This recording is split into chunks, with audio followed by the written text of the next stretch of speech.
후안의 대신들이 모인 연회장. 술상이 차려지고 신하들은 억지로 웃으며 자리에 앉아 있었습니다. 그런데 그 자리로 포로들이 끌려옵니다. 잠시 뒤 연회장은 축제가 아니라 공포의 공간이 됩니다. 대신들은 고개를 돌리고 누군가는 손을 떨고 누군가는 아무 말도 하지 못합니다. 그런데 단 한 사람만은 태어났습니다. 술잔을 놓지 않고 그 공포를 일부러 보여주는 사람. 바로 동탁입니다. 동탁은 단순히 난폭한 장수가 아니었습니다.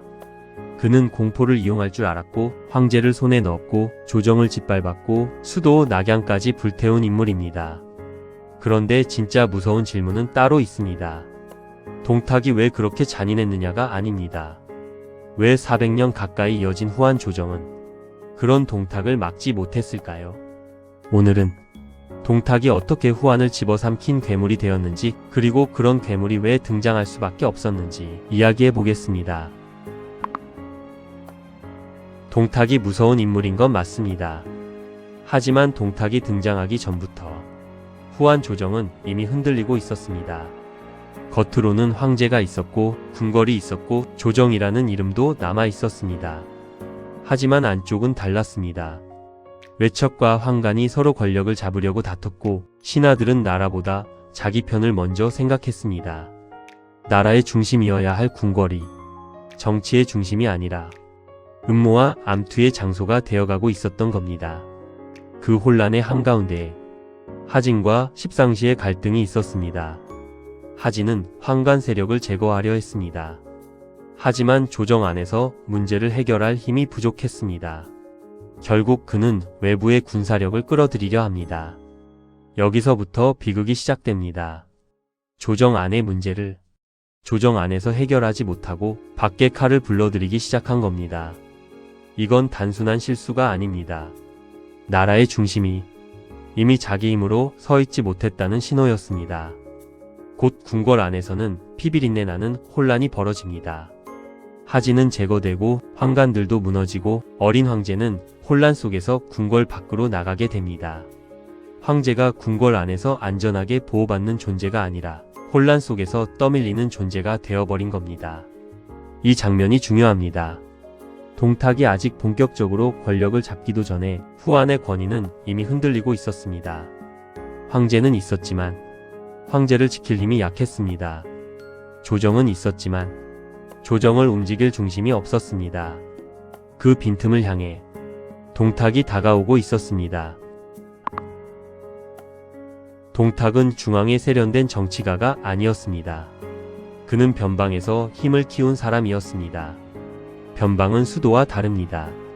예법보다 군사력이 중요하고 명분보다 생존이 빠르게 작동하는 곳입니다. 그런 곳에서 살아남은 동탁에게 후한 조정은 어떻게 보였을까요? 아마 약해 보였을 겁니다. 말은 많지만 힘은 없고 명분은 남아있지만 통제력은 무너져 있고 서로 싸우느라 바쁜 사람들. 동탁은 그 틈을 봤습니다. 그가 수도로 들어왔을 때 조정은 그를 통제할 준비가 되어 있지 않았습니다. 오히려 조정은 이미 지쳐 있었고 혼란에 빠져 있었고 누가 진짜 주도권을 쥐고 있는지도 분명하지 않았습니다. 동탁은 바로 그 지점을 파고들었습니다. 그는 단순히 군사를 이끌고 온 장수가 아니었습니다. 혼란 속에서 누가 겁을 먹는지, 누가 침묵하는지, 누가 자기 앞에서 무너지는지를 빠르게 읽었습니다. 그리고 알게 됩니다. 여기는 힘으로 누르면 움직인다. 여기는 겁을 주면 조용해진다. 여기는 내가 손님으로 들어와도 주인처럼 굴 수 있다. 동탁은 그렇게 중앙에 들어왔습니다.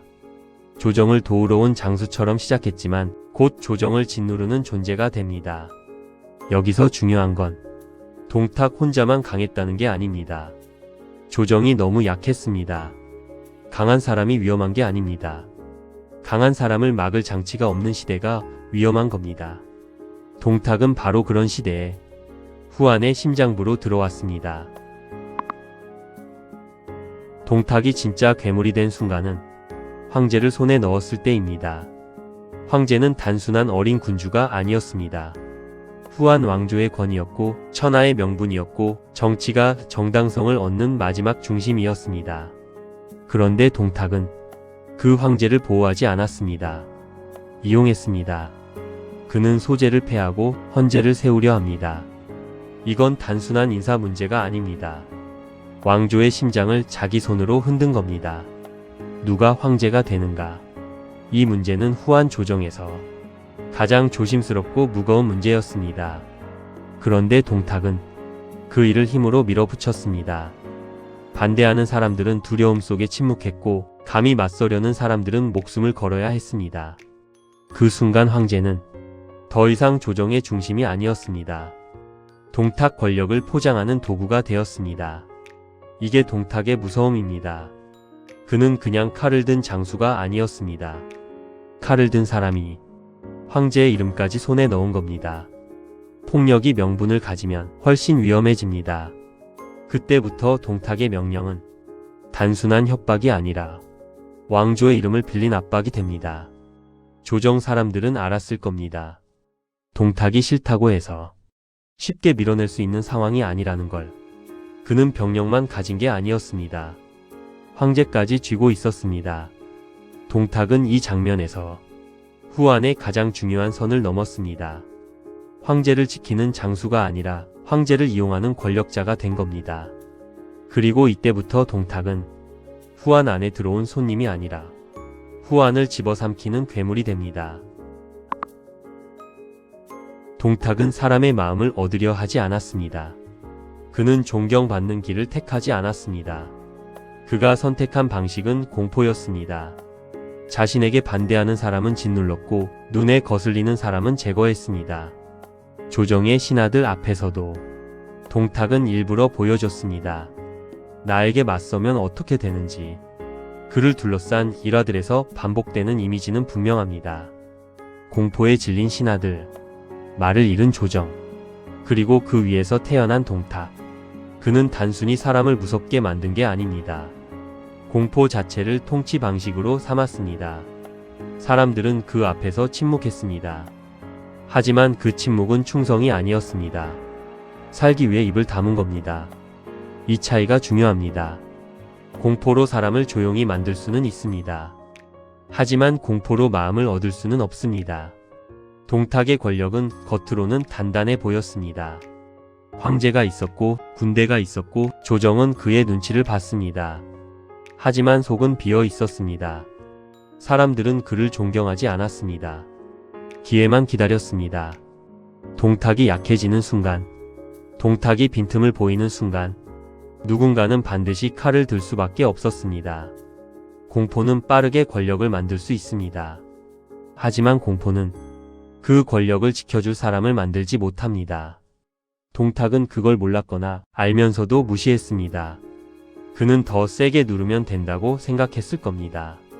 하지만 사람은 너무 오래 눌리면 충성하는 게 아니라 언젠가 폭발합니다. 동탁의 조정은 겉으로는 조용했습니다. 하지만 그 조용함 속에서 동탁의 몰락은 이미 자라고 있었습니다. 동탁을 말할 때 절대 빼놓을 수 없는 장면이 있습니다. 낙양입니다. 낙양은 단순한 도시가 아니었습니다. 후한의 수도였고 왕조의 얼굴이었고 수백 년 권위가 쌓인 공간이었습니다. 그런데 반동탁 연합이 움직이기 시작하자 동탁은 낙양을 지키는 대신 장안으로 옮기는 길을 택합니다.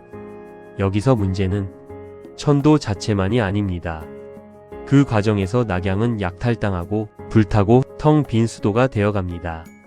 왕조의 수도가 불탄다는 건 건물이 사라지는 정도의 일이 아닙니다. 나라의 자존심이 무너지는 일입니다. 황제가 머물던 곳, 조정이 움직이던 곳, 왕조의 권위가 눈에 보이는 형태로 남아있던 곳, 그곳이 동탁의 손에서 무너졌습니다. 동탁은 후한을 지키는 사람이 아니었습니다. 그는 후한의 이름을 이용했습니다. 필요할 땐 황제를 붙잡고 필요할 땐 조정을 압박하고 필요할 땐 수도도 버렸습니다. 그에게 후한은 지켜야 할 나라가 아니었습니다. 자기 권력을 위해 이용할 껍데기였습니다. 이게 동탁을 더 불길하게 만듭니다. 그는 후한의 권위를 잇고 있었지만 실제로는 그 권위를 태워버리고 있었습니다. 낙양이 불타는 장면은 동탁이라는 인물을 가장 선명하게 보여줍니다. 그는 후한을 장악한 사람이면서 후한을 가장 노골적으로 파괴한 사람이었습니다. 그리고 이 순간 이후 후한은 더 이상 예전의 후한으로 돌아가기 어려워집니다. 수도는 불탔고 권위는 무너졌고 천하는 이제 더 많은 군벌과 야심가들의 무대가 됩니다. 동탁은 낙양을 버렸지만 그가 남긴 불길은 삼국지 전체로 번져갑니다. 동탁은 강했습니다. 하지만 강하다고 해서 오래 살아남는 건 아닙니다. 동탁은 너무 많은 사람을 적으로 만들었습니다. 조정을 누르고 황제를 이용하고 사람들을 공포로 묶었습니다. 사람들은 그를 두려워했습니다. 하지만 지켜주고 싶어 하진 않았습니다. 이 차이가 결국 동탁을 무너뜨립니다. 동탁의 마지막을 말할 때 여포를 빼놓을 수 없습니다. 연희에서는 여기에 초선 이야기가 더해지면서 동탁과 여포의 갈등이 극적으로 그려집니다. 하지만 핵심은 한 여인을 둘러싼 질투만이 아닙니다. 더 중요한 건 동탁의 권력 방식 자체가 배신을 부를 수밖에 없었다는 점입니다. 가까운 사람도 믿지 못하게 만들고 모두를 두려움으로 묶고 사람들이 속으로는 벗어나고 싶어하는 권력. 그런 권력은 겉으로 거대해 보여도 가까운 사람의 칼 끝에 무너질 수 있습니다. 왕윤의 계획, 여포의 결단, 그리고 동탁의 죽음. 이 장면은 단순히 폭군 하나가 제거된 사건이 아닙니다. 공포로 세운 권력이 얼마나 허무하게 무너지는지를 보여주는 장면입니다. 동탁은 군대를 가지고 있었습니다. 황제도 쥐고 있었습니다. 수도도 흔들었습니다. 하지만 사람의 마음은 얻지 못했습니다. 이게 그의 한계였습니다. 권력은 두려움만으로는 오래 버티지 못합니다. 동탁을 쓰러뜨린 건 여포의 칼이었습니다.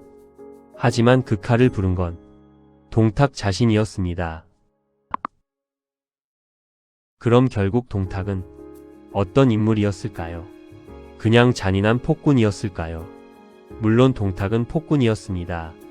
그는 황제를 흔들었고 조정을 짓밟았고 사람들을 공포로 눌렀습니다. 낙양을 불태우며 후한의 권위까지 무너뜨렸습니다. 하지만 동탁을 그냥 악한 개인으로만 보면 삼국지 초반의 본질을 놓치게 됩니다. 동탁은 후한이 이미 얼마나 망가져 있었는지를 보여주는 인물이기도 합니다. 조정이 튼튼했다면 동탁은 그렇게 쉽게 중앙을 장악하지 못했을 겁니다. 황제의 권위가 살아 있었다면 그는 그렇게 쉽게 황제를 도구로 만들지 못했을 겁니다. 신하들이 조정을 믿고 있었다면 동탁의 공포 정치도 그렇게 빠르게 퍼지지 못했을 겁니다. 결국 동탁은 후한을 망친 원인 중 하나였습니다. 하지만 동시에 후한이 이미 망가지고 있었다는 증거이기도 했습니다. 장각이 무너진 민심의 얼굴이었다면 동탁은 무너진 권력의 얼굴이었습니다. 장각은 백성들의 절망 속에서 떠올랐고 동탁은 조정의 공백 속에서 올라왔습니다. 둘은 전혀 다른 인물입니다. 하지만 둘 다 같은 사실을 보여줍니다. 후한은 이미 안에서부터 버티지 못하고 있었다는 것. 나라가 무너질 때 영웅만 등장하지 않습니다. 괴물도 등장합니다. 동탁은 바로 그런 괴물이었습니다. 그는 시대를 구하려고 나타난 사람이 아니었습니다. 비어있는 권력의 자리를 차지했고 그 자리를 공포로 채웠고 결국 자신이 올라선 왕조의 권위까지 무너뜨렸습니다. 동탁을 보면 한 사람이 얼마나 잔인했는가 보다 권력의 중심이 비었을 때 얼마나 위험한 인물이 올라올 수 있는지가 보입니다. 동탁은 갑자기 나타난 재앙처럼 보입니다. 하지만 사실 그는 비어있던 권력의 틈으로 들어온 사람이었습니다. 조정은 이미 흔들리고 있었습니다. 황제의 권위는 약해져 있었고 사람들은 서로를 믿지 못했습니다. 그 빈자리로 동탁이라는 괴물이 들어왔습니다. 그는 황제를 손에 넣었습니다. 조정을 짓밟았습니다. 낙양을 불태웠습니다. 후한의 마지막 권위까지 무너뜨렸습니다. 하지만 동탁의 끝은 화려한 승리가 아니었습니다. 공포로 만든 권력은 공포가 사라지는 순간 무너집니다. 진심으로 따르는 사람이 없는 권력은 가까운 사람의 칼끝에서 끝날 수밖에 없습니다. 동탁은 후안을 집어삼킨 괴물처럼 보였지만 결국 그 역시 무너진 후안이 만들어낸 괴물이었습니다. 어쩌면 동탁이 보여주는 가장 무서운 진실은 이것일지도 모릅니다. 나라의 중심이 비어버리면 그 빈자리를 반드시 누군가가 차지한다는 것. 그리고 그 자리에 들어오는 사람이 반드시 영웅이라는 보장은 없다는 것. 동탁이 후안을 집어삼킨 게 아닙니다. 이미 비어있던 후안 속으로 동탁이라는 괴물이 들어온 겁니다.